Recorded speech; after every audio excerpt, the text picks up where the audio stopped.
You're not overthinking because you're deep. You're overthinking because you're scared to start. It feels like pressure behind your eyes, a tight chest, 10 tabs open, notes everywhere. And the same thought you hate hearing. I'll begin when I'm ready. In the next 8 minutes, you'll learn a mindfulness framework that shuts that loop down in 90 seconds.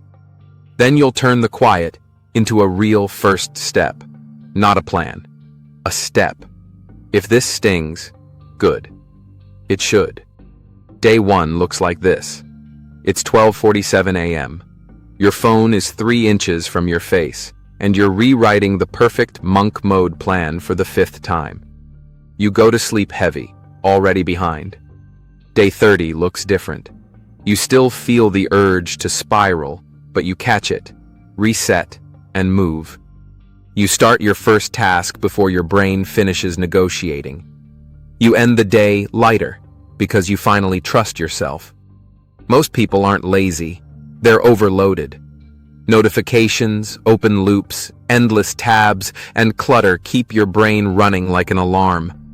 That constant input kills deep work, time management, and self-control. Monk mode is a short, focused season where you remove the noise so your mindset and motivation can breathe again. And halfway through, you'll see the exact system shift that turns thinking about starting into starting, even when you feel anxious. Trap 1. You confuse planning with progress. Planning feels safe. It gives you control without risk. So you map routines, tweak rules, and collect tips until you feel productive, while nothing changes. Overthinking is avoidance with better vocabulary. Here's the tell. If your plan keeps getting cleaner, but your life stays the same, you're not building discipline. You're building a hiding place. So do this instead. The moment you notice yourself preparing, shrink the next step until it's physical and immediate. Open the doc and type one ugly sentence. Put your shoes on and stand by the door. Set a 5-minute timer and begin before your confidence arrives. Clarity is earned after action, not before it. And if you're wondering why your brain refuses to just start, the next trap explains it. Trap 2. You're trying to solve discomfort with logic. Overthinking isn't an intelligence problem.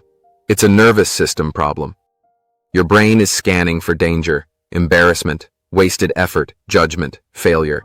So it manufactures questions with no finish line. This is why you can figure it out for hours and still feel worse.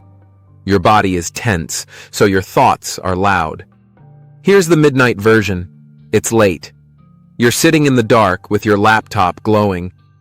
You've got a checklist titled Monk Mode Rules, and you keep rewriting the first rule like it's a legal contract. You open YouTube to research, then your feed drags you into random content. An hour disappears. Your jaw is clenched. Your stomach feels off. Then you tell yourself, tomorrow. That isn't strategy. That's stress wearing a planner. And if your environment is screaming, your mind will scream back. The phone buzzing, the room messy, the tabs stacked. Your brain can't feel safe in a place that looks like unfinished business. So before you think, check your state. If you're tense, fix the state first, or your thinking will loop again. Because the moment your body calms down, your brain loses its favorite excuse to stall. Trap 3. You wrestle the thought instead of resetting your state. This is the turning point. Most people lose their month right here because they try to win an argument inside their skull. You don't argue with the loop, you interrupt it. This is the 90-second reset. First, breathe slow 3 times. Not dramatic, just long exhales. Feel your feet press into the floor. Second, label the loop in 1 line. Planning spiral. Perfection loop. Fear story. 1 label, then stop feeding it. The label isn't therapy, it's a handle. Third, orient outward for 10 seconds. Name 3 things you see. Then choose 1 physical action you can do immediately. Tiny, concrete. Open the laptop, close 1 tab, stand up, Write the first line. Now do something important. Don't wait to feel better before you act. Act while the thought is still talking. That's how you break the association between anxiety and delay. Your brain will scream, "Wait, we need a better plan." Label that as part of the loop and move anyway. Mindfulness isn't a blank mind. It's a trained pivot. If you've ever said, "I know what to do, I just can't do it," this is why. You've been trying to think your way into movement instead of moving your way into clarity. And the next trap is the one that keeps smart people stuck for years. Trap 4. You wait for permission from your mood. You tell yourself you'll start when you feel focused, confident, motivated, calm. That day rarely comes because your brain protects comfort, so you must start ugly. One messy paragraph, one 5-minute block, one small boundary. Not because small is magical, but because small is executable when you're anxious. Focus is the reward, not the entry fee. Here's a rule that will save you. When you feel the urge to delay, downgrade the task until it's undeniable. Then do it immediately. No debate. This is where your identity changes. You become the person who moves while uncertain, not the person who thinks while afraid. Mid-video check-in. Comment, "Move first," if you're the type of person who acts before the mood shows up. That comment is you claiming the identity.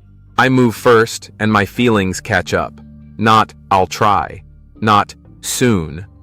Move first. Now, the last trap is where most people quietly quit without admitting it. Trap 5. You treat the whole month like a mountain, then punish yourself when you slip, then drown in noise again. It's the same trap in 3 costumes: scope, guilt, and environment. Your brain panics when you ask it to solve 30 days at once, so it stalls. Then you miss a day, and your mind says, "We ruined it. Restart. New rules. New Monday."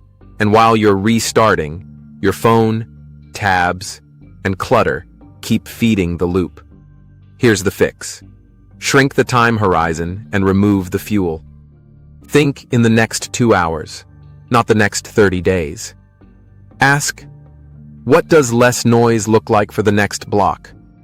Choose one task, one boundary, one shutdown point. Then do that. And when you slip, don't restart your life. Recover fast. The only question is, what's the next doable action in the next hour? Do that, even if it's smaller than yesterday. Perfect streaks look good online. Recovery is what changes you. Finally, make the environment stop attacking you. Silence non-essential notifications. Close every tab you don't need for the next block.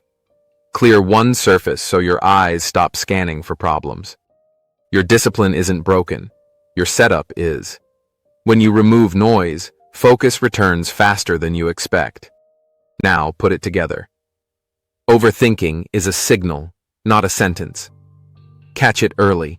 Reset your state. Take one physical step. Then, let action earn the clarity your mind keeps demanding. Today, the moment you feel yourself looping, run the 90-second reset. Then do the smallest next step immediately. Do that for 7 days, and you'll stop fearing your own thoughts. You'll trust yourself again, because you'll have proof you can move without perfect certainty. Now go watch Monk Mode Morning Routine that saves 3 hours, and build a morning setup that protects your focus all day. Train your mind, and your life will follow.